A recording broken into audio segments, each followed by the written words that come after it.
used to be on this traveling shooting team in the Marines, and they said there's a lot of rifle shooters that can't shoot a pistol very good. There's a ton, but I've never met one good guy that can shoot a pistol that can't shoot a rifle, because those skills in the pistol are super transferable to the rifle. It might not make you amazing, but it'll make you pretty good, right? So it's like by flipping, there's so much that goes on with flip. I'm not trying to sell flipping. I'm just like, flipping is like construction, it's project management, it's running the numbers, right? You're trying to come up with the ARV, you're dealing with realtors, you're dealing maybe with tenants if it's large multifamily. You're dealing with so many different things that all of those skills are transferable, I bet, into being a commercial broker. I bet into being a buy and hold where you're dealing with tenants. And it just sharpens your skills with so many other things.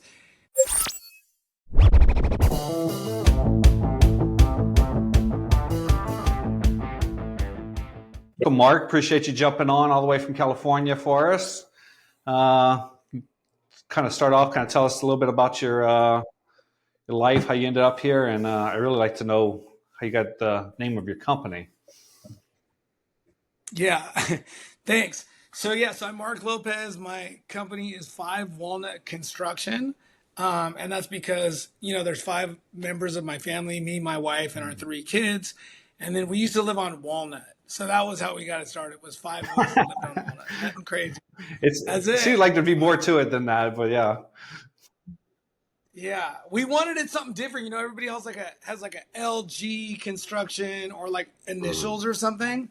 So I was like, no, I just wanted it to be something kind of like that could be bigger than, it could be an umbrella company. So now we have like 5 Walnut Investments where we do, real estate investing.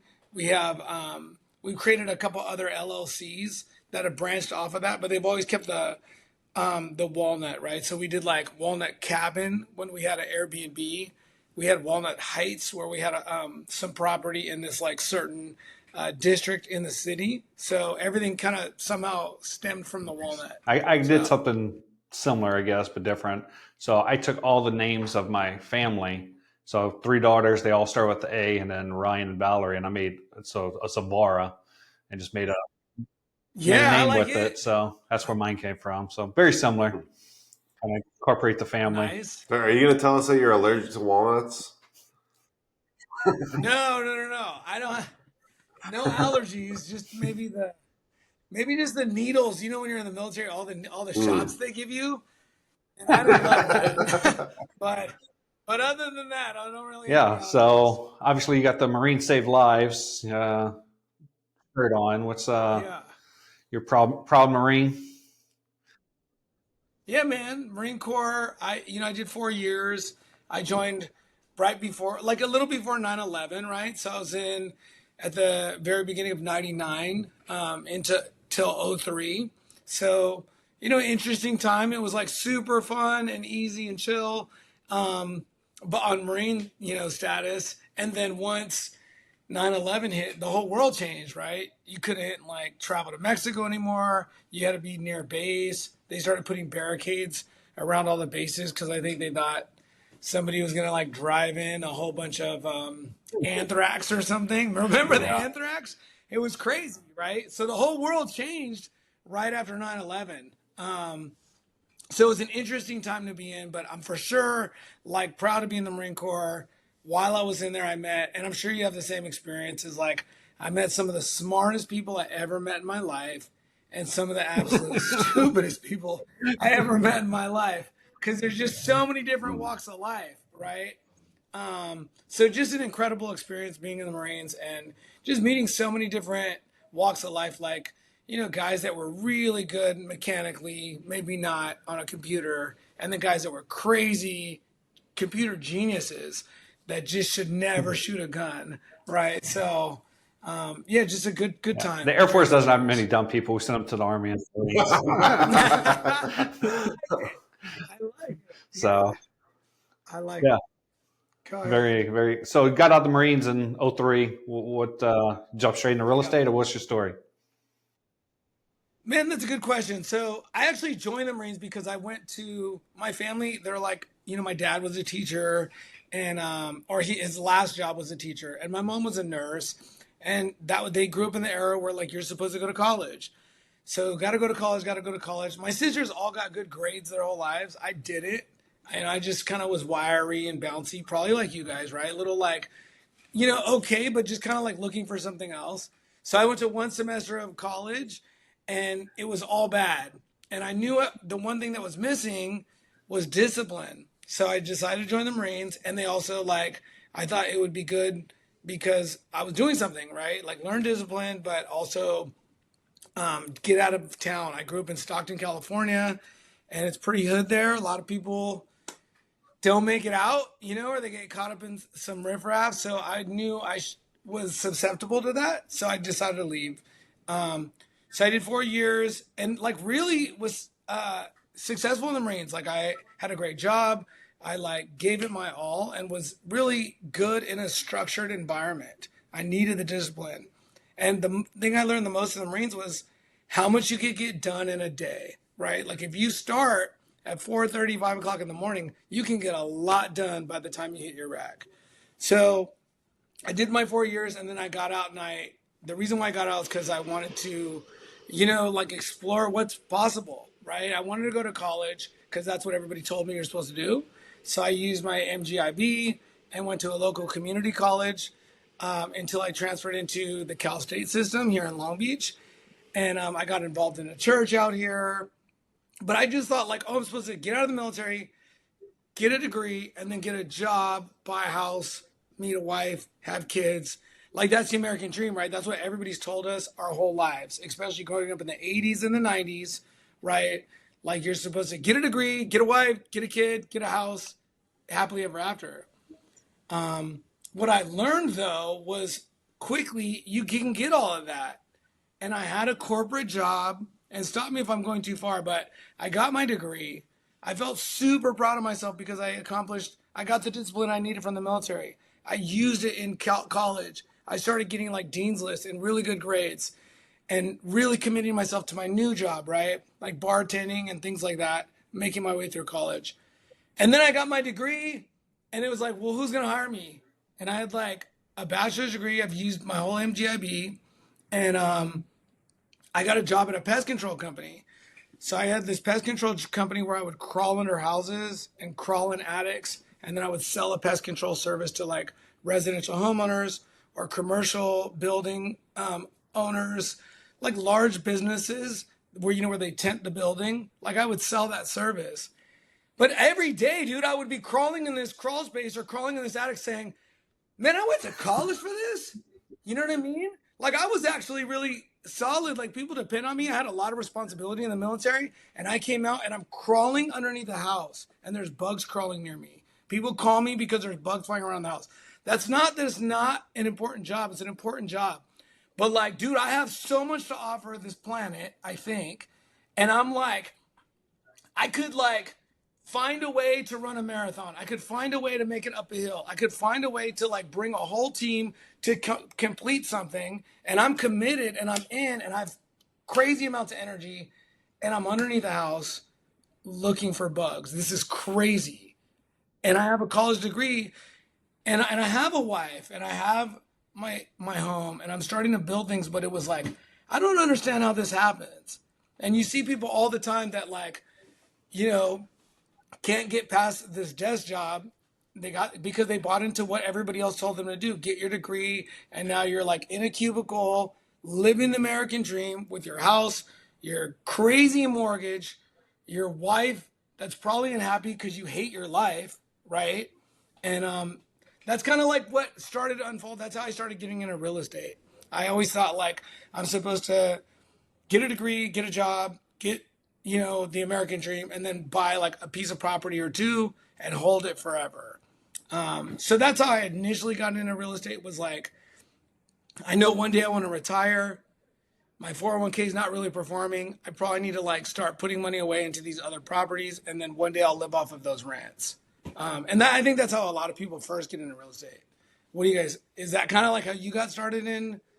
Yeah, pretty much. I got out of the military after 10 years, and I've told this story a few times on the podcast before, but it was seeing everyone get excited. I want to say it was around 2020 or 2021 when they announced, oh, this is the biggest pay increase that the military's gotten in 10 years or something like that.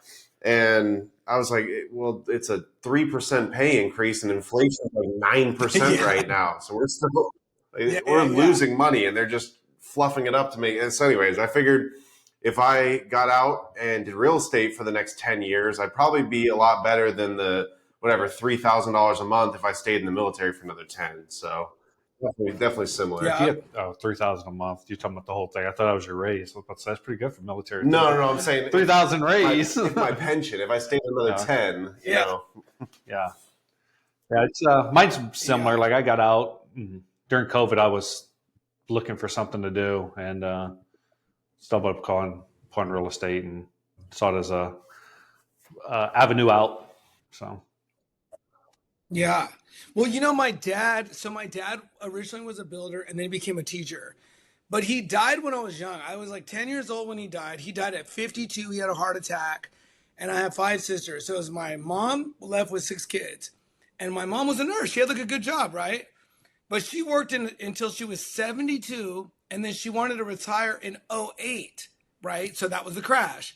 So she went to go retire in 08, and her 401k had lost like $400 and something thousand that year. So like now you're 72 years old. She's worked at the hospital for 45 or 46 years at the same place and might not be able to retire. That's crazy, right? I mean, like, you think about it, like driving to work, working all day long, busting your butt, driving back home, doing that for 47 years, and you might not retire because somebody else controls your 401k. Some war across the ocean made your 401k plummet.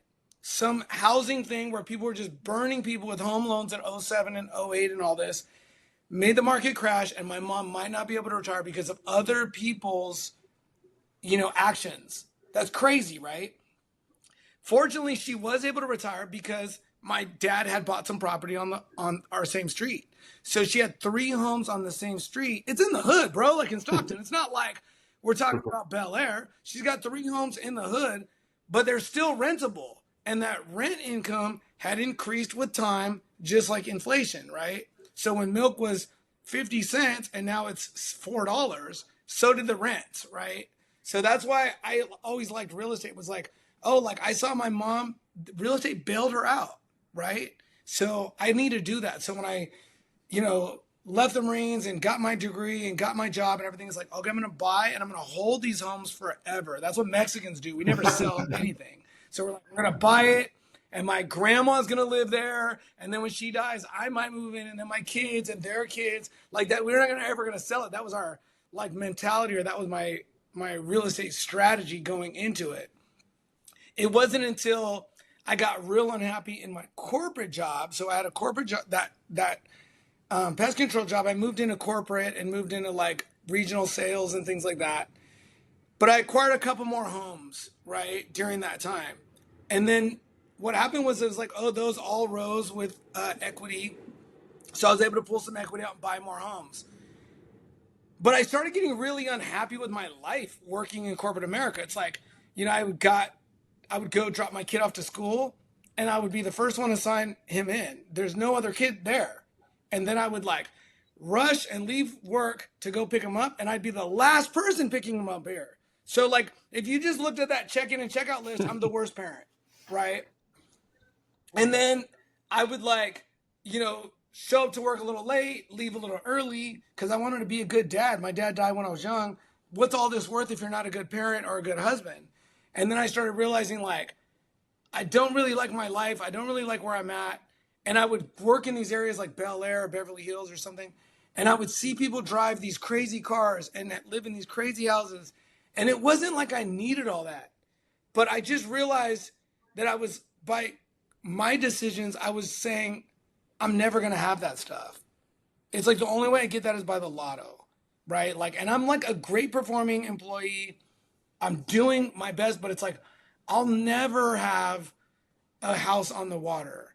I'll never have a cabin in the mountains. I'll never have I used to dream about getting a little airplane. Like I'll never get the airplane. I'm just signing off that I'm never going to have this, right? I'll never do a 3-week vacation with my family in Hawaii. I just was signing off on those things. And I started getting sad and like depressed and bitter. A lot of vets can relate to that. Just like this, how did I end up here? I'm like I'm a good performer. How did I end up here? It's just because I followed everybody else's path. So I decided to leave corporate America and start my own construction company. And and then my whole life's different by starting my own company and then really diving into real estate, flipping homes. At this current level, I started a construction company out of our minivan, out of our Honda Odyssey, and just did small jobs, changing out floors, painting, small kitchens, whatever. And then we just started to grow it. My wife decided to leave her corporate job. She bought the same ticket I did. She went to like USC, like had great high level education, but worked at like a local college making $70K a year. She decided to leave her company or her job, and business tripled for us that year, right? So basically, we just tried to make as much money as we could in construction by doing good work and keeping clients happy. But we parked the money in real estate because you get the write-off, because you get the growth, and we were still buying and holding until I joined a mentorship, which is called The Wealthy Way. That's where I met you, Ryan, and I think the big thing there was I realized like, oh, buy and hold isn't always the best strategy. Like if I'm going to hold and it only makes $800 a month, maybe I could flip and make 70,000 right now and then buy another buy and hold, right? Like you can't be married to one strategy, I don't think. So that's where I learned it. And that's when we started flipping Midwest. That's when we started like partnering with people here in Southern California. That's when our whole life changed, dude. And now for me to say like, oh, I could take my whole family to Hawaii for 3 weeks, it's very possible. For me to say like, oh, if I really wanted it, could I get the airplane? I swear we could find a way. If I wanted to get a car with the butterfly doors or something, we could get it because there's no cap on us, right? And the biggest thing is that I coach my kids' soccer teams. I've been at every game. I go to, you know what I'm saying? Like, I really am like a all right dad, and I'm in, dude. Like, you know what I'm saying? Like, my kid's home sick from school. I'm not worried who's going to take him. It's like, well, it's me. I just cancel an appointment, or I just rearrange something.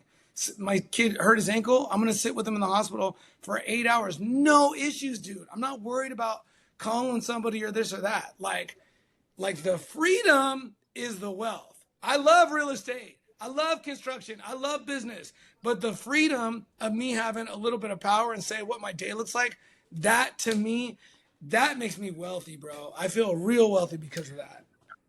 I mean, like, how do you guys feel about like wealth? And, like, I what think is that wealth, just right? summarizes the whole point of this podcast. That's why we started it. I mean, people pursue the money, but the money, it's just a piece of paper. It means nothing. It's what the money can provide. And you just covered it perfectly, is the freedom to spend your time how you want to. And if that is, being a better parent, which hopefully for most people it is, there is no greater wealth in the world. Yeah. I mean, being able to be there with those you love when they're in need, whenever you want, that's, to me, that's freedom. That's wealth. That's all of it. Yeah.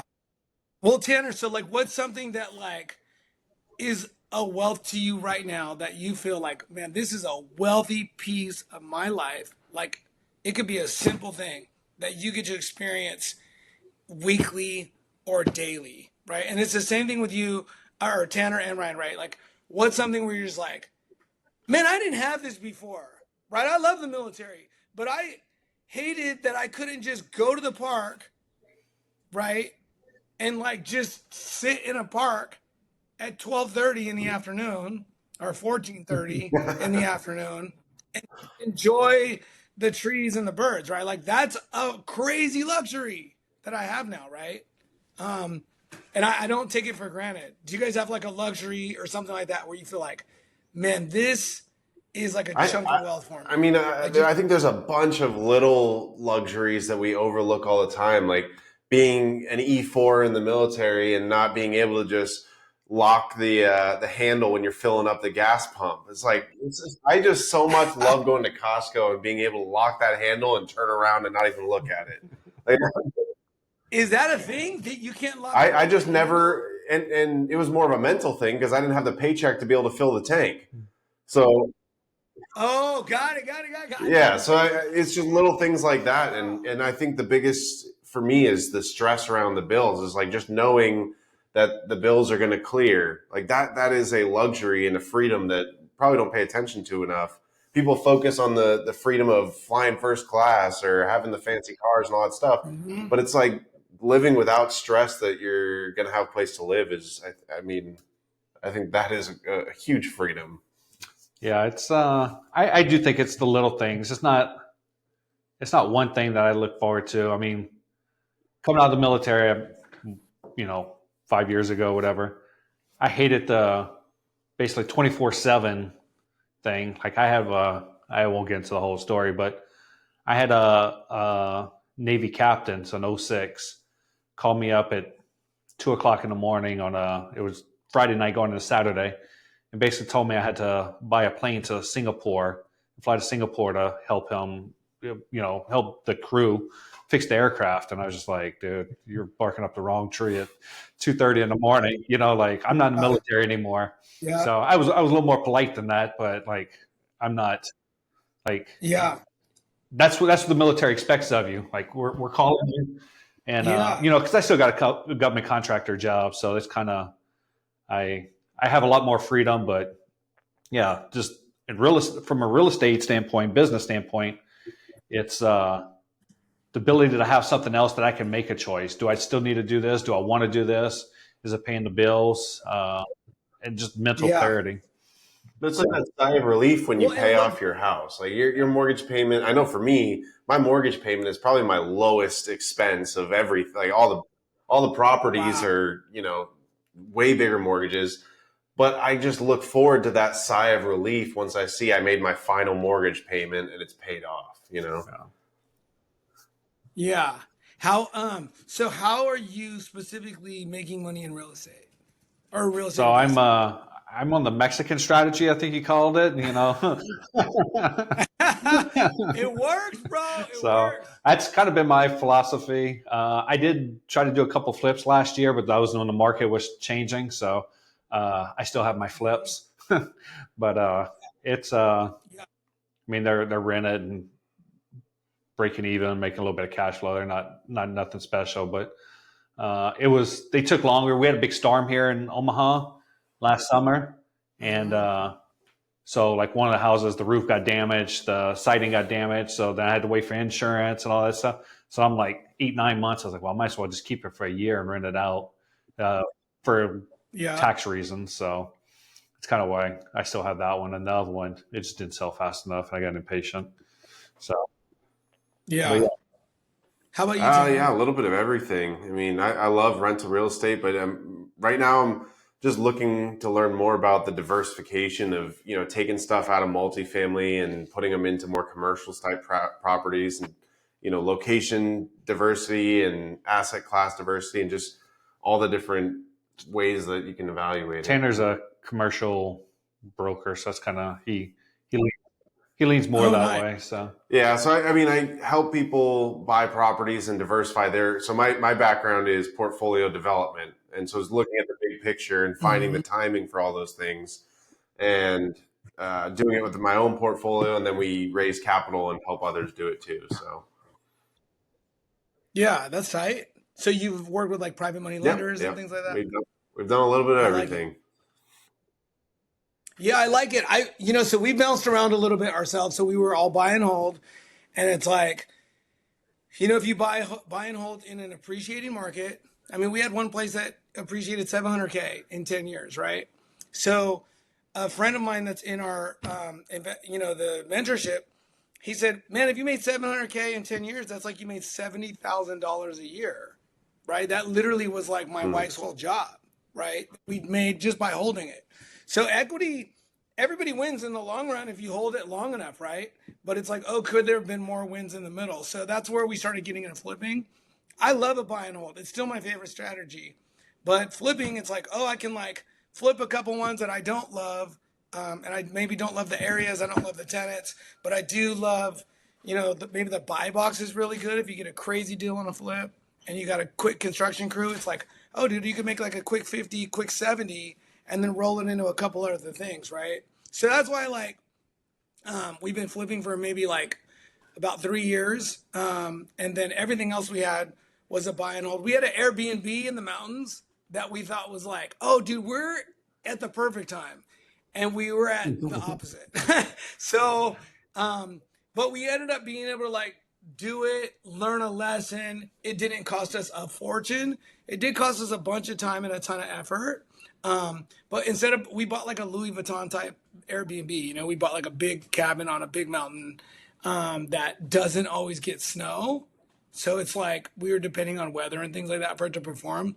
But we learned a ton of like things through the Airbnb and through something. I don't know if you guys flip far away, but if you flip remotely, you actually get a lot of like skills because of that. Like you actually sharpen your skills on communication, on setting expectations, on systems and processes. Even though we own a construction company, there's so many gaps that we learned because we're trying to manage construction from half of the country away, right?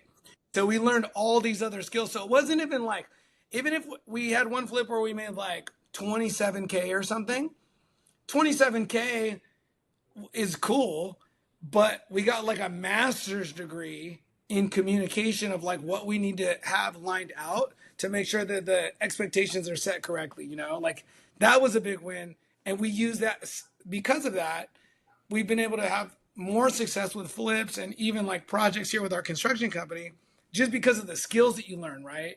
It's like, like shooting a pistol, they have a thing in, I used to be on this traveling shooting team in the Marines, and they said, there's a lot of rifle shooters that can't shoot a pistol very good. There's a ton, but I've never met one good guy that can shoot a pistol that can't shoot a rifle, because those skills in the pistol are super transferable to the rifle. It might not make you amazing, but it'll make you pretty good, right? So it's like by flipping, there's so much that goes on with flip. I'm not trying to sell flipping. I'm just like, flipping is like construction, it's project management, it's running the numbers, right? You're trying to come up with the ARV, you're dealing with realtors, you're dealing maybe with tenants if it's large multifamily. You're dealing with so many different things that all of those skills are transferable, I bet, into being a commercial broker. I bet into being a buy and hold where you're dealing with tenants, and it just sharpens your skills with so many other things. And Ryan Pineda, whose mentorship I'm in, he talks about that. It's like all of these skills that you learn from that, it's transferable into so many other things. And I would say more than any of the finances, that's what we've gotten away from or taken from the flip process, is all these like refined skills that you get. If you don't get better at them, you lose a lot of money, right? So that's, I think it's always good for somebody to try a flip if they've really ran their numbers or had some help running numbers on a flip. Yeah, I think people just really need to be clear about what it is that's at the tip of their pyramid, because it's good to have, to be in all these different areas. But, the phrase of chasing two rabbits, the man who chases two rabbits catches none, it's very true. But if I'm doing brokerage and raising capital and doing all this stuff for the purpose of me buying more investment properties, I know that all of these things are synergistic towards my end goal, which is buying more properties. But if I'm trying to be successful in brokerage and be successful in buying properties, those two things kind of compete at times.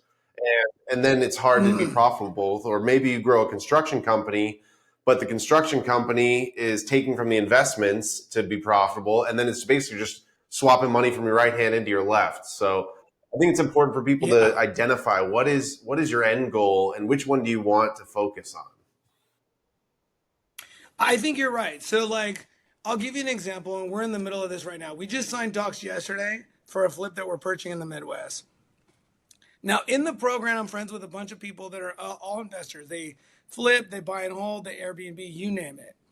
Now, on this flip, we think we're going to make between $55,000 and $70,000, right? That sounds like a great deal. I'm not even doing the construction. I'm not even managing it. I'm kind of managing it from afar. It seems like kind of effortless for us to do it because we don't even have our money in it. We are partnering with a private money lender. So it's like, if you hear the whole story, it's like my wife secured a private money lender. They're buying the property. They're also paying for the construction. We're communicating with the contractors and the realtor and all of that to get all the construction done. Our realtor, which is out of state, is going to list it. Then when it sells, we pay our private money lender back and we keep what's left over. And we think that's going to be $55,000 to $70,000. That seems streamlined, right? And we do have it pretty streamlined because of those things I told you we've learned over the years. But this is an important piece of information, I think. And I've been telling it everybody I know, that in the mentorship that I'm a part of, most of the people in the mentorship think this is a great idea, that we should do this deal. 3 people have told me I should not do the deal. And the 3 people that all told me you should not do the deal, they all make way more money than me. Like way more money than me, right? So we're talking about $15 million businesses, $11 million businesses. I think they're all like double figure in the millions of dollars of business per year. All of those people think, I don't think it's that great of an idea. But all my friends that make like $800,000, $500,000, $200,000 a year, they all think like, dude, it's not even that much work, and you're gonna make $55,000 or $70,000. You should do it, you know. And I'm like, yeah, and I'm like kind of a glutton for punishment, so we're doing it, right? But this whole time, I'm like, just one more, right? That's what I'm thinking. Like, just let me do one more. But as we're doing it, our construction company is as busy as it's ever been. And it's like, man, I could have just done one more construction project right here that I have more control over, more refinement over, more boots on the ground control over. And we could have just made that money and me not even, the time starts adding up of how much time you actually spend managing those projects. So I hear what you're saying, and it's really, really like a threshold to the next level, right? It's like, oh, if you're doing 10 things, you're not really that great at any of them. So that's an interesting thing. Everybody thinks it's a good idea. You're gonna make $50,000, $70,000. My richest friends are like, I don't think you should do it. That's crazy, right? What was their reasoning?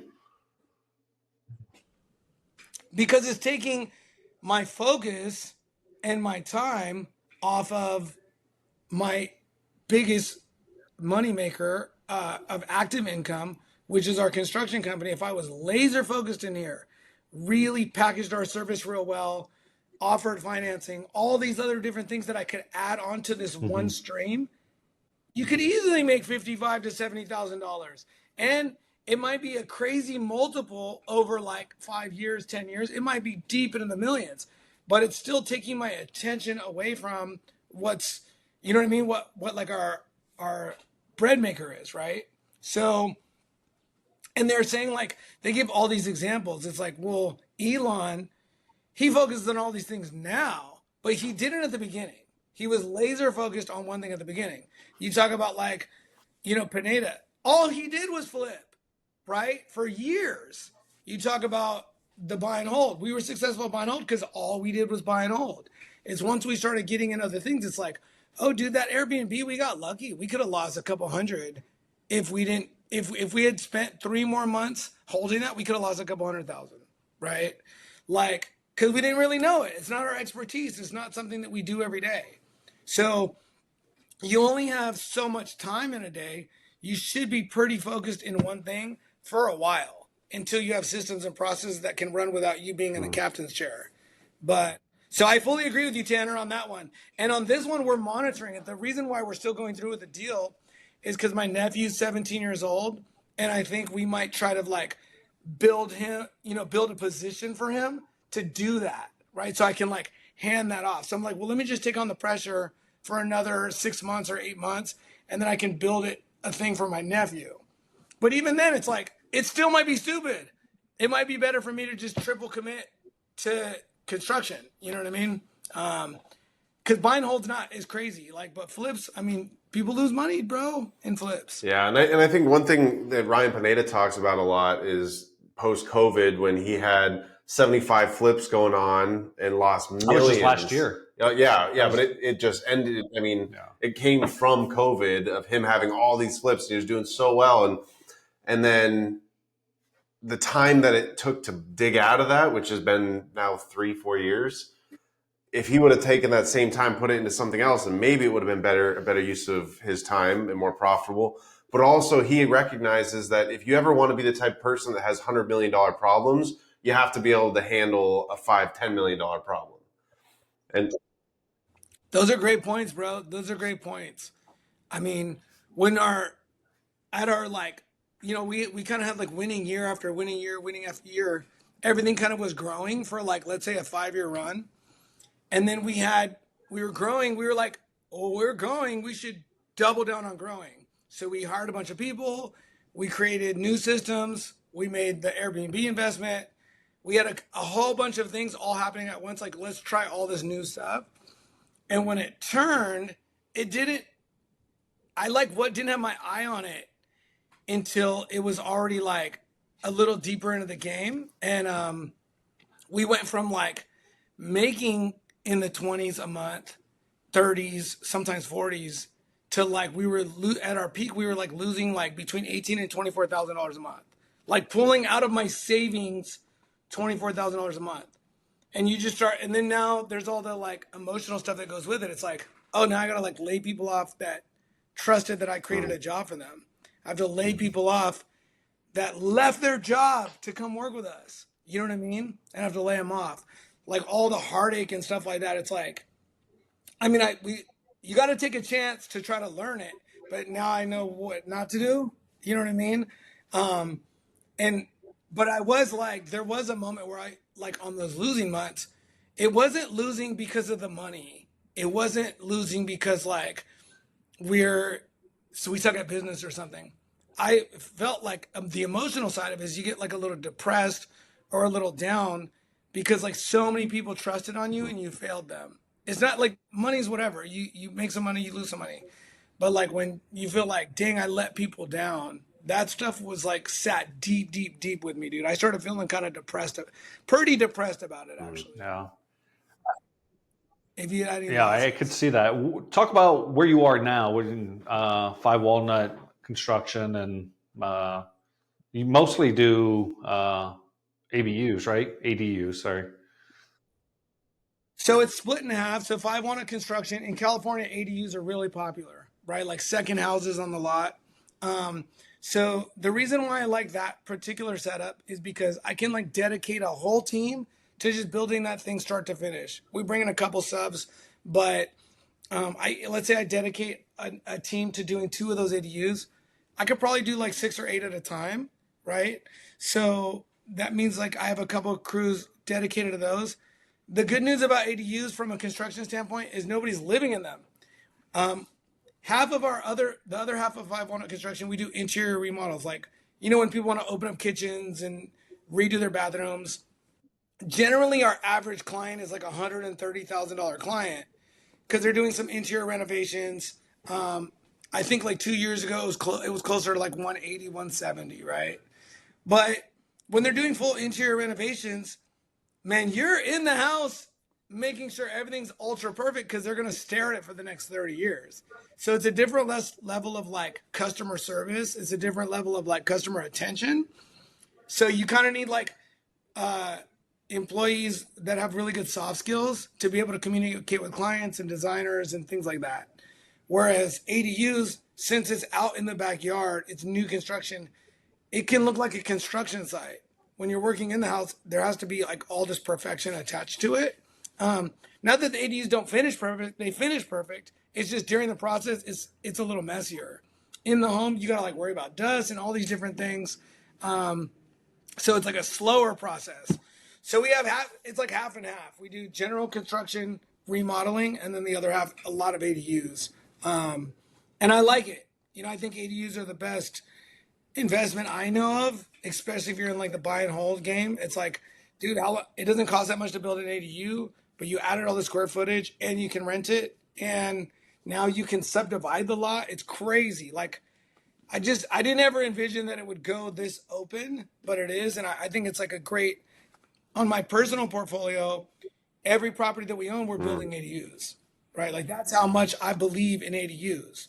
It's like, oh, you own a property that's worth $1 million, but I can build another unit on it that's going to rent, for thousands of dollars a month for under 200,000. That's, you can't buy a condo here for 200,000, and I could build a dope brand new house for, you know what I mean? I It's saw crazy. actually saw a LinkedIn post yesterday of a guy who's a broker out in, I don't know if it's Los Angeles or San Diego or something, but he was doing the math for why it makes more sense to build a tricked out ADU than it does to move into a bigger house or something like that, or build these big additions. And he showed the math of where interest rates were when people locked in, and versus, it would cost $1 million to go build this massive addition, then if you were to Yeah. just buy a new house with this much more, your monthly payments would be like triple. And so, I mean, I think ADUs, Omaha is coming around to it right now, where they're allowing it if it's your primary residence. I haven't seen people really take advantage Mm. of They it, just but legalized it like 2 years ago, so yeah. it was illegal prior to that. Really. But It's really interesting. So when I worked in the pest control industry, I inspected this home in Santa Monica, right? And it was like a premier area of Santa Monica where like rents back then were like $5,000 a month. I mean, just a crazy area, right? So I looked at this one, and the lady lived in the front and her daughter lived in the back with her family, like a two-story. So it was like, this is probably like 2011 or something, 2012. And I was like, yo, they like let you, this is a duplex? And she's like, no. She said there was a window where they would let you build a second house. And it was after the Northridge earthquake. So many houses were damaged that there was this window where they would let you build a second unit if you like retrofit your house or something. So she like did some retrofitting to her house, and they allowed her to build this second home on her lot. So her daughter would have been paying $4,000 or $5,000 a month rent. Instead, she just lived in the back house in this dope neighborhood in Santa Monica. But it only lasted for a window, and then it was gone. It was only like you could do it for like 2 years or something like that. I don't know the specifics of it, but it was like really short. And I'm like, so none of your neighbors? And she's like, dude, nobody jumped on it. It's crazy. So then when they started allowing ADUs in the like 16, 17, 18, I was like, you got to do it because they're going to take it away again. But I didn't realize how bad the housing crisis was. So then it just started getting wider and wider. It was like, you can do an ADU, but you have to live in the front house. Then it was an ADU, you had to live in the front house and you had to have parking. You had an ADU and live in the front house, have parking, and there needed to be covered parking. And then it got wider. It was like, you don't need parking. You don't need to live in the front house. You don't need to live in any of the houses. Maybe you could do 2 ADUs and your house. And now it's just the Wild West, bro. Like they actually have the construction pretty refined on what they expect, but they let you build. Some people are building a bigger ADU than their house, and they're calling the house the ADU. That's crazy, right? that is crazy. So That's it. does an Yeah, ADU have to be a pre-existing structure? I know we talked before we started recording about one that I saw that you put on Instagram where y'all were redoing all the plumbing, and that was a garage or something like that that was pre-existing. Do they have to be pre-existing, or can it just be built from the ground up? Yeah, that's a great question. So it could be either. So a lot of people convert their garage generally based on where it's located, and because you already have like a roof and you have some wall space, right? But you could keep your garage and build another brand new construction just in a blank space of your yard. You can actually build an ADU that's an extension of your home, like an addition, and just put a wall in between it with a different entrance. Like it's wild now. People are putting ADUs on top of their house. You know what I mean? Like a second story with a second entrance. So it's really loose. I can't stress it enough. I can't imagine it stays like this forever, but there is a big housing crisis. So I'm just like, man, get it while it's hot. And not just that, it's like, it's pretty cool for families, right? If your kids, like I have 3 kids, by the time my kids graduate college, houses are going to be deep into the millions. So it's like, well, where are they going to live? Or they'll be built out of the buy box at that time. So it's like, well, maybe they live nearby, right? Or maybe they live on, my daughter lives in the back house and my son lives in the front house. Like, who knows, right? And then elderly parents, it's like they don't really want to get shipped off to the old folks' home. So like maybe they live in the back house have just enough square footage, but they're like comfortable near their loved ones in good neighborhoods. I mean, in the good neighborhoods, you can't, like at least in Long Beach, you can't buy even a small condo for $500,000, right? A small condo in an okay neighborhood, you cannot buy it for 500,000, but you can build a ridiculous ADU in the 200s in a great neighborhood, right? So to me, it's like the best deal I know in Southern California for Is that sure. mostly because the land prices? That's where the biggest lump of when you buy a house, say $1 million house, and half of it's land. Yeah, I think that's a big part of it. I think especially when you're talking about neighborhoods, right? So like a condo in the hood, you might be able to find a condo in the hood for 400,000, but you're not gonna. Or you could build this dope ADU, right, for 200,000 or something in any neighborhood. Yeah, crazy.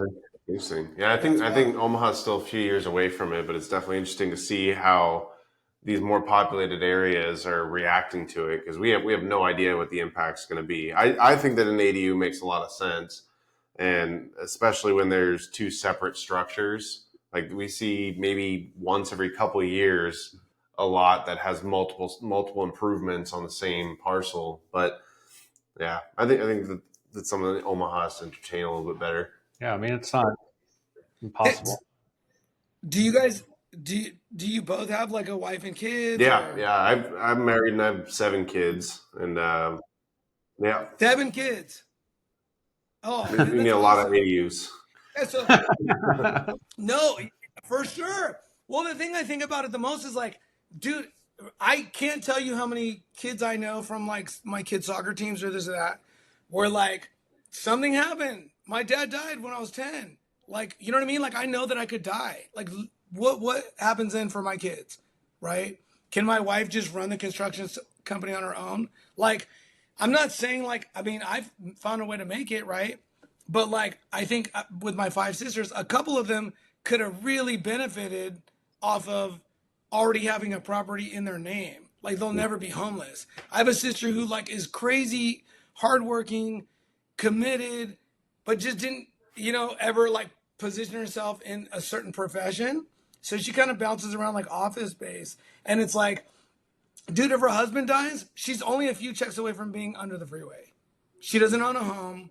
You know what I mean? So it's like the stability of home ownership is crazy. So if you can give that to your kids, it's like, I don't know, man. Maybe it's like a different door in heaven or something. Like, you know what I mean? Like it's something that keeps me up at night, or did keep me up at night, was making sure that if something happened to me, would my kids be okay? Would they at least, you know what I mean? Like it doesn't take too quick to fall and be without a house.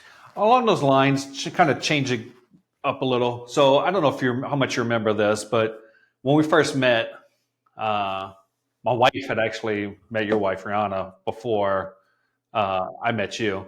And she was like, "Oh, I met, blah, blah, blah. It's real nice, this, that, and the other." And then I think you walked up or something after that. We started having a conversation similar to how we were having before. And you're talking about previous job and how you left and stuff. You were just talking like how old you looked, like physically how old you looked. And like how, Yeah, yeah. like you were just weathered, you were stressed, all that stuff. And just life wasn't good. And how you and your wife were fighting, and there was like it was just just this tension everywhere. Your spiritual life wasn't great, just everything, and it all stemmed back from Yeah. your work. And it was funny because as you're saying this, like my wife's right here, and you're standing over here, and I was just like, we just had the same fight like 2 days ago before coming here, and it was just Yeah. like you were like preaching to me, but I was like, I hope Valer's hearing all this. Can you kind of unpack that a little Yeah. bit, and like your life then, and then how you feel, like just from a physical, your relationship with your wife, your spiritual walk, all that Yeah. stuff. How's that?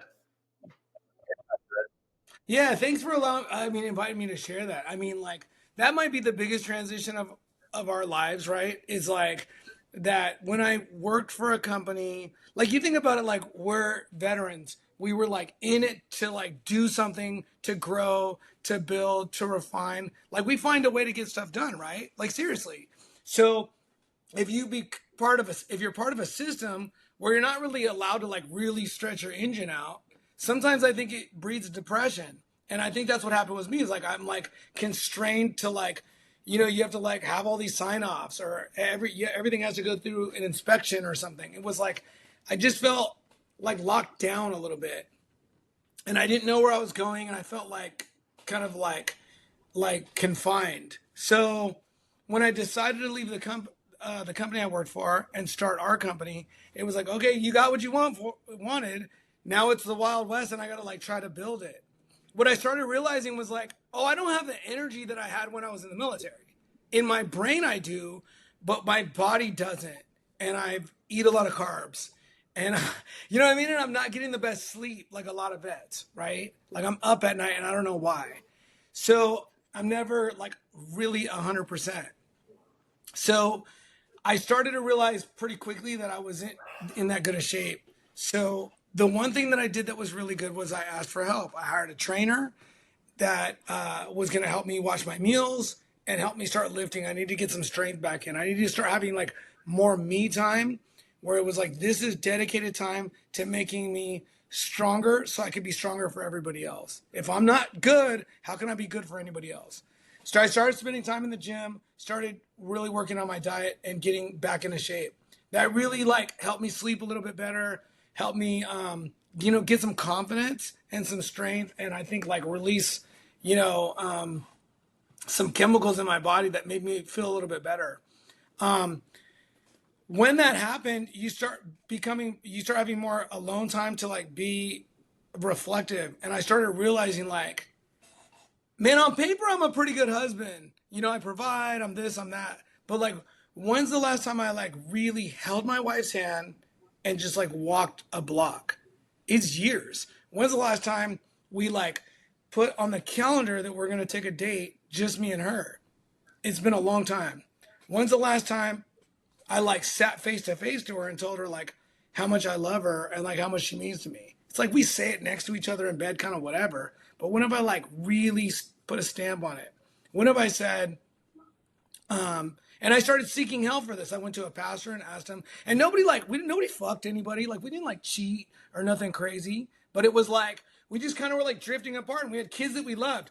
I like would love to play ball with the kids, and my wife would love to like cook and be there for them and be caring for them and dress them up. We like fell in love with our kids, but you just kind of slowly start spending your energy and attention on other things. It was like, no, dude, I need to log back in. So I did like 1,000 I'm sorry's. Like, man, I'm sorry that I haven't asked you how you're doing. I'm sorry I haven't asked about your day. I'm sorry that I haven't like really led our family to church. I'm sorry that I actually don't cook or clean as much as I should. I'm sorry that I put the clothes in the laundry, but I never put them away. You know what I'm saying? I'm sorry that so it was like, I think one thing that saved our marriage was like, hiring a cleaning person. You know what I mean? Like my wife, I just like, who cleans the shower, right? So like having a cleaning person just come like once every couple of weeks just to do the showers and stuff was helpful. And then it turned into once a week, and now she's here twice a week, and she's like a part of our family. But that was a big help, was having somebody help us clean. And then date night was big. We have scheduled date nights that we have to get out and like just spend time together, just laugh. A pastor that I meet with, he says 3 questions during date night. He says, how are you, to his wife? How are you? Then he says, how are we? Like, how are we doing? And then, is there anything I can pray for you? Right? Like, bro, that could solve a marriage issue, right? You just did that. If you did that weekly, if you really ask, like, how are you? How are we doing? Is there something I'm missing? Because I'm stupid and I'm a guy. And then, like, how can I be there for you? Because a lot of times I like know things aren't good and I avoid it. Sometimes I know we're not that good and I just like play with the kids or like work on the car or something. And then even when there is drama, it's like I try to like mentally, figure it out. Like we're guys, we always want to fix something instead of saying like, man, how can I just be there for you, right? And yeah, those have been game changers for us. But like, I think you got to have your health in order. You don't have to be perfect, but you got to be in the game. You got to be moving. You got to like, I think, watch sugar and for sure watch your sleep. And then, I mean, that's giant. And then if you're married, or you got to do those same questions with your kids. It's like, man, I love you. How are you? Hey, dude, I want you to know how much you mean to me as my son or my daughter, right? And then like, hey, is there anything that we should be praying about, like your health or these fucking badass kids at school or like whatever? Like, let's just, if there's a bully, let's pray he transfer schools, whatever. Like it's not, it's just, you have to know that I'm there with you, right? Those couple things, my life went from being like on paper the American dream and I was kind of miserable to now it's pretty dope, bro. Like it's not perfect, but man, if I died today, I'd be real sad that I didn't get to see my kids grow old or that I'd be like worried about how they, age without me or something. But like in terms of me, I'm just like really, really, really, really grateful for like the last couple of years where it's been a different conversation. Like if my wife was here right now, she would testify to the fact that like our relation's dope, man. Like we interlock our hands. You know what I'm saying? We work together and like still like, hook up and shit. You know what I'm saying? Like, yeah, like life's still dope. I mean, you got 7 kids, right? Like you got to make it happen, dude. And like, that's my girl. That's my number one. I got to be there for her instead of just be next to her. My You know what I wife mean? called it business partners with benefits, and the benefits aren't really great. I like it. Yeah. Married with benefits. The benefits aren't that great. But how is that? So Ryan, what is like, because a lot of times the guys, they're like, yeah, we're good because they're thinking about these 10 different things. But like the truth is the wife always has the answer, right? In terms of like what the ecosystem of the family is. How do you feel like, I'm not trying to make you air all your shit, but like on a scale of 1 to 10, do you feel like, oh man, we're like inching up to the next level, or we're like kind of on a downward slope and we gotta like turn some knobs to get the Yeah, right I think answer? I've been, that's why I kind of asked that question, is because we've been kind of focusing on us more, trying to reorder ourselves. And I think life post-military, because I was gone 50% of the time in the military. Like I wasn't deployed downrange or anything, but I was at headquarters my last few years and I was gone 50% of the time. So like when you haven't seen somebody in a week, they've been gone Monday through Friday and they come back on the weekends, like, it's life's a lot different. And then I got out right as COVID hit. And so life was crazy for everybody. And so now we're just kind of come out of that post-COVID thing, and I'm going more real estate and business. And so that's kind of divulging from where we were before. So it is a lot of the asking those questions, because men are very logical and women are very emotional. And so our emotions and my logic Yeah. don't always line up.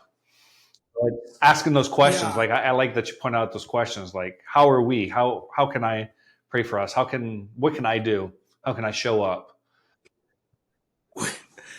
My wife and I, we went to this marital counseling, and my wife was like sad about some stuff, and she said, "Oh, I feel like Mark's not there for me."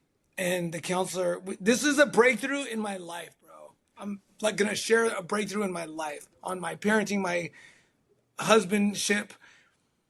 My wife saying she didn't feel like I was there for her, and I'm like in the room on a chair across from her, and I'm like, I'm right here. I'm right here with you in your corner.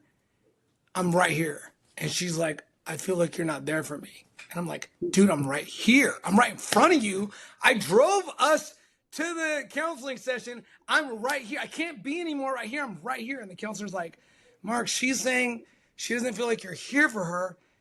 You have to be here for her. I'm like, dude, what are you talking about? I'm right here. I'm right here. We're like, and then it was like, the counselor said, your wife's crying and you're still on the other side of the room, right? Like like I'm right here, but I'm not, am I like really there? Right? Am I there like holding her hand? Am I like, man, how can I help? Like, who else can we bring in? Like, what do I need to write down and post it all over the house on sticky notes on the window and on the mirror? So every time I brush my teeth, it reminds me to ask how things are going. Like, what? Because I gotta like, and I'm still trying to fix it, right? Instead of just like, man, I'm so sad that I haven't been there and I want to and I want to learn. Like, it wasn't like I just learned that. And it's not even like I still know shit. It's like, I know that I don't know, right? So I just have to like be there and be in the game, right? It's not about like, oh, I got it on lock and I press a button and now I'm magically a good husband. It's not that. It's that I'm leaning in and I'm pursuing her and I like love her and I want her to know, man, I'm here and I know I haven't always been there. And I don't know how the fuck that happened. You know what I mean? Like I don't even know how like the chick that I always wanted to marry, I married her, and now like she feels unloved. That's crazy, right? But I'm in the game, right? And I'm still like a student of it, right?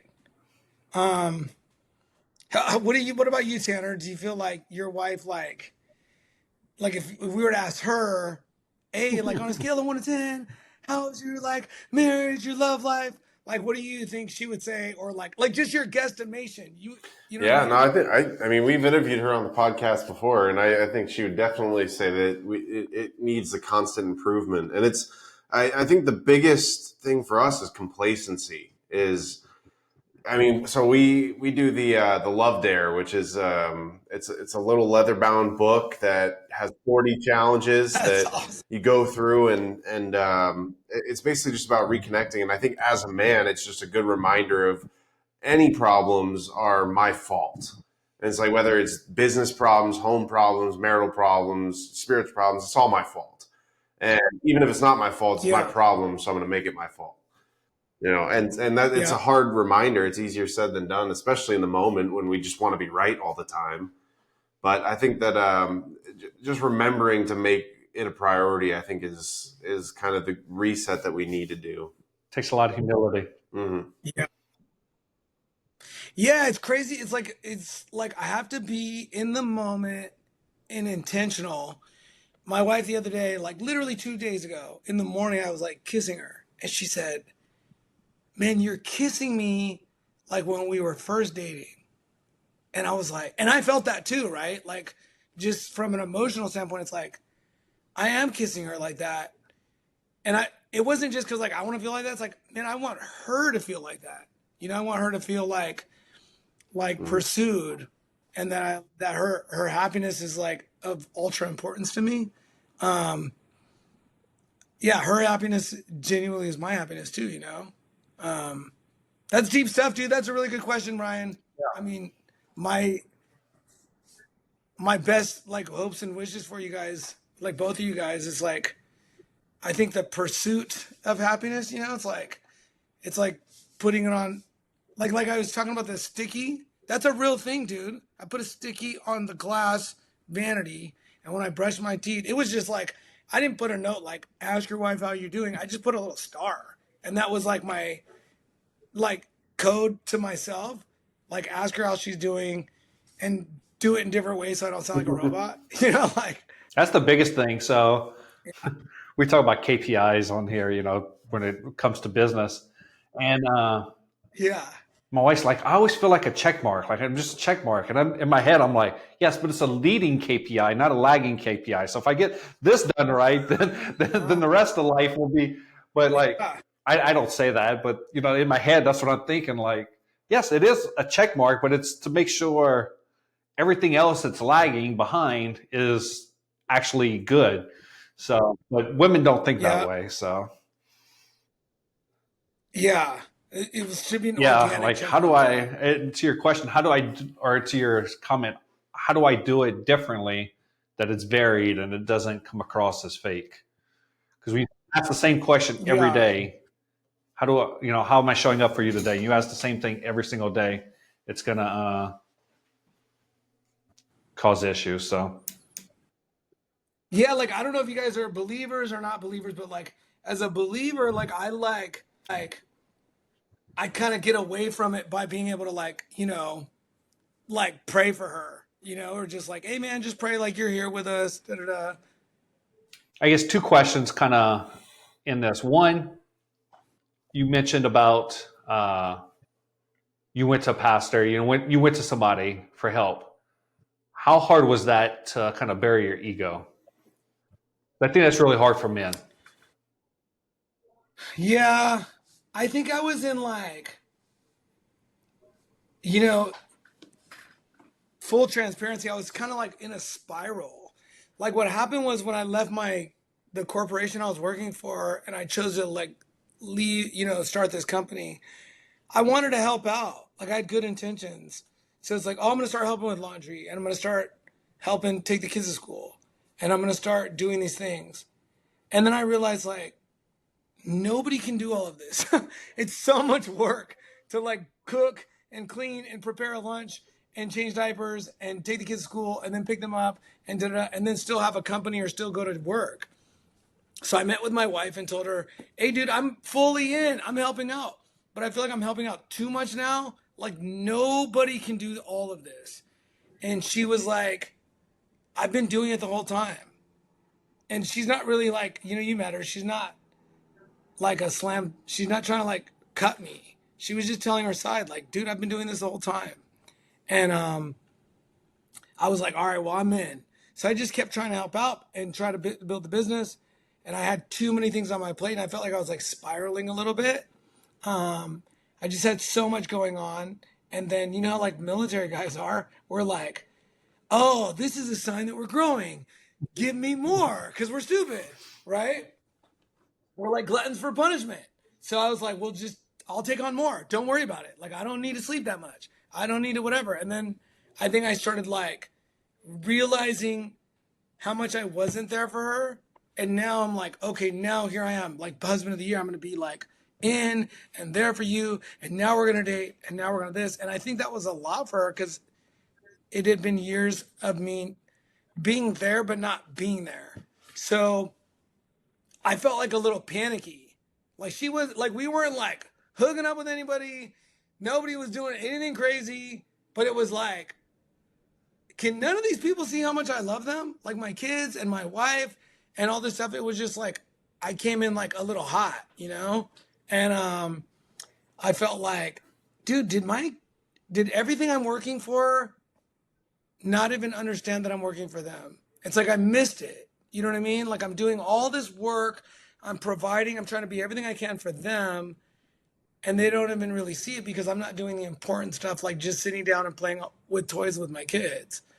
So I felt a little panicky that they'll never really know that. So that's where I raised my hand and asked for help with a pastor and just said like, hey dude, like I feel like I'm distant from my kids and I didn't see that coming. And I feel like a little distant with my wife. And it's probably been like that, but I've just been blinded by it. Like it wasn't like I was like able to like hear her out. So I asked for help. And that wasn't the first time. I've done it a ton of times where I like need some help understanding how I can be there for her and be there for my kids. And I don't trust every pastor or preacher or anything. I go to somebody that has like if a pastor has kids that like each other, I probably can hear his side. I have a friend who's a pastor and his kids are like adult kids and the kids vacation together and the kids call each other and the kids love each other. It's like, well, how does he get that? It's like if you want to invest in 100 properties, you just go talk to somebody that owns 100 properties. It's like, I just go to the pastor that has the marriage. Dude's married 30 years and he still dates his wife every week. I want to hear from him. Dude is like, deep in his 60s and he's like, me and my wife have sex 5 times a week. Like we have the best marriage. It's like, okay, I'm listening, right? It's like I want to hear somebody that already has it, at least a chunk of what I want in my life. You know what I mean? So yeah, I don't think anybody, the ego thing is an interesting thing, but if I always ask like God for like clarity. I think if God gives you clarity on like what's happening right in front of you, true clarity, it's like, oh, dude, I think if you have real clarity, you become like full of a lot of like, man, I'm so sorry I didn't see that. Like you'll say that a lot. I'm so sorry I wasn't there for you. I'm so sorry when my kid was telling me about something that happened at school, I was kind of listening, not really giving them my undivided attention. You get full of a lot of I'm sorry's because we're just human and we miss a lot, you know? Yeah. And I think the important part about that, when you're looking for guidance, you're not saying to find the one mentor who can be the, your Miyagi for all things in life. You're finding one thing that you like about their life and taking the good parts. And I think my wife and I talk about that too, is like she has trouble finding a mentor because she's like, if they're mentoring me on weightlifting and I see that they beat their wife, then I'm probably not going to listen to them on weightlifting. Like, well, I mean, in that drastic example, yes, I get it. But taking the good parts and being able to separate out the bad, I think it's having a pool of mentors and the time and place to lean on each of them. That's a great point. I mean, the pastor that I'm telling you about in particular that has this great marriage and his kids, what his tip, I'll share the tip with you. The tip that he said, I was like, how do you get kids that just love each other like that? And he said, I asked somebody else that exact question and they have the kids pray for each other. So before they go to bed, it's like, hey, Isaiah, pray over Boston. Hey, Boston, pray over Coco.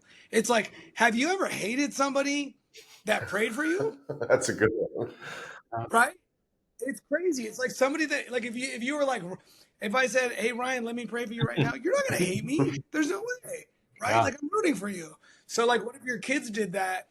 It doesn't have to be daily, but like a couple times a week. I mean, we pray together every night before we go to bed. So it's like we all pray together for our friends that are sick or for our lives or gratefulness or our health, all these different things. But if something's going on, it's like we're all going to pray for my son's ankle, all of his sisters, my sister, my daughter, struggling with whatever. It's like all of us are going to pray for her ice skating thing. It's like, dude, it's real hard to hate somebody that's praying for you. That's a good one. I'm going to have to implement that.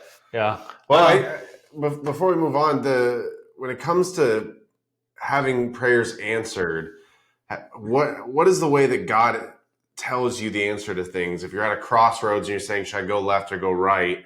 How does God speak to you? That's a really deep question. I've had a couple. Like I try not to be too like voodoo-y, like, oh, like God, I heard his voice or something. Like, but I have had like a dream, like 3 dreams in a row on something that I thought was really important. And it was like only interpreted it in a way that only like God knew, like that. There's no other way somebody could have talked to me that way. Right. I have had that. But on the daily, normally it's through like people, right? It's through, like I'm telling you about this investing out of state thing. It's like, oh, all the people that told me I shouldn't do it, they're Christian, right? All of them make more money than me. All of them have had these great up and downs in business. All of them are married. All of them, right? So it's like, why am I not listening? And it's like, oh, because I still am listening to what I think would be good, but I don't know yet, right? I just have to take a shot and just say like, hey, God, I'm going to shoot this. I don't even know if I'm stupid or not, but I just ask you to be with me in this. And I hope the place that we build or that we work on doesn't just fall down on people or something. You know what I mean? Like, but generally God's speaking through me, through some people where it's like, I want to be, and that's something I pray about, is I want to allow God to like shake me, right? Like I want to allow the word to come in and shake me. Like, so if you think about like Joseph in the Bible, right? So, Mary's husband, Jesus's, I guess, stepfather or something, he kept getting these dreams. And it's cool that God talked to him with dreams. It's like, hey, Herod is sending these guys to come kill your family. Get up and move. That's cool. And then they move somewhere, and then God sends him another dream, and it's like, get up and move because now they're coming this way.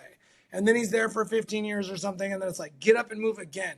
He keeps answering these dreams, right? It's cool that God talks to him in dreams. But the key that always like allows me to be shaken is that he heard it and he made a decision. It's like get up and move, and he woke up and moved his family immediately. It wasn't like he's like, you know what? Let me ask a whole bunch of other friends. Let me ask ChatGPT or the internet what they think. It's like, no, dude, he heard it and said, okay, we got to get up and go. Right. So I want to like be a person that allows God to like move me and shake me and like be clear that I know his voice. Right. I think it's John 10 or something like that, where it's like, you know, they're saying like they're my sheep. They know my voice. There's a lot of voices out there in the world, dude. The Instagram's going to tell you to do something different. ChatGPT, the Facebook, your friends, the people you're influenced by, the TV, they're all going to tell you these different things on like directions you should go or what you should do or what your legacy should be and what's important in this world. But really it's like, no, I need to be the sheep and I need to know his voice clearly and know without confusion, that's God talking to me. And so that's something you can pray about. It's like, hey, dude, I want this phone line to be really strong. Yeah, You and know I what I think mean? what people look for is should I go left or should I go right? And most of the time, it's like you said, "Hey, God, this is what I'm about to do, and I just pray that you're going to be there with me for this, and I'll come out Yeah. And unscathed. if I'll be there's a all right." yeah, and if there's a cliff, like just stop Mm-hmm. me. You know what I mean? So like there was you know, people are like, oh, like I don't I think it was this blind man. You know, Jesus walking around healing a bunch of people, but there's a blind man that's in the Bible and he's like yelling out. And I think the disciples are telling him, hey, like quiet down. Because everybody's coming to Jesus to get prayed for and get healed. And the disciples are like walking him, and the blind man's like yelling out, hey, like, Jesus, if you can heal, you know, yelling out, can you heal me, whatever. And they are like, dude, quiet down. Like, Jesus has places to be. But Jesus hears him, right? And he goes off to this man and says, this is crazy to me. He says, what do you want me to do for you? That's crazy, right? I get emotional thinking about it because the dude's blind. He's saying, Jesus, Jesus, if you could heal me. And Jesus hears him past all the people saying, don't listen to him. Jesus walks straight to him and says, what do you want me to do for you? It's clear what he wants him to do, right? But it's like, no, dude, you need to say it. You got to ask for what you want, right? Because I used to think it's like, I just do whatever Jesus wants me to do. It's like, no, dude, no. Like, you were created in this certain fashion and like ask for what you want. And, you know, it's either going to be granted or not, you know, like Jesus has got something to say about it, but like speak up, you know? So it's like, I think it's okay to ask for what you want. Matthew, And for me, it was it's like, like, who of you, if your son asks you for bread, you'd give him rocks or something? yep, yep. It's like, man, you got to ask. Yeah, it's crazy. Yeah, that one about the, you know, the dude, he's blind, but then it's like, what do you want me to do for you? I love that part. It's like, I want you to say it, Mm. you know? Say it in prayer. Yeah. So it's like, oh, I want wisdom. I want my kids to love each other. I want, you know, a better relationship with my wife. Like, shake my life up so I can have this. Mm. It's That's crazy. great. So get you out on this one final question, but I think I know the answer. But what is freedom to you? Like, when you think of freedom, what do you think of? I mean, I think it's like I mean, really, it's about like not having. I guess I'm always going to stress a little bit about finances, but not having the level of stress that I had when I didn't have any money. Right. I think having the biggest freedom is like time to where like I can take a nap in the middle of the day and I don't have anybody telling me I can't. I didn't That expect I the nap could, part. yeah, yeah, it's crazy. Like I don't take like I don't have the best sleep patterns, but like I am pretty good at like a 12-minute nap. Like boom, I like 12 minutes, I'm up and I'm back, right?